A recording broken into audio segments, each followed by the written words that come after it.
How to change timer in Grace Roblox. Hey there, welcome back to our channel. So today in this video tutorial, we'll be discussing about changing your timer in Grace Roblox. So now let's get started. So I'm going to show you how you can change the timer in Grace Roblox, and this video or the guide works for both mobile and PC, so no worries about what device you're using right now. So first of all, you need to go ahead and join a match.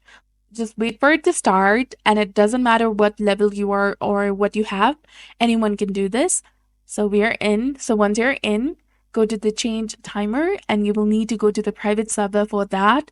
So create a custom server and then use the command. I think it's something like get timer and search for settings to change it.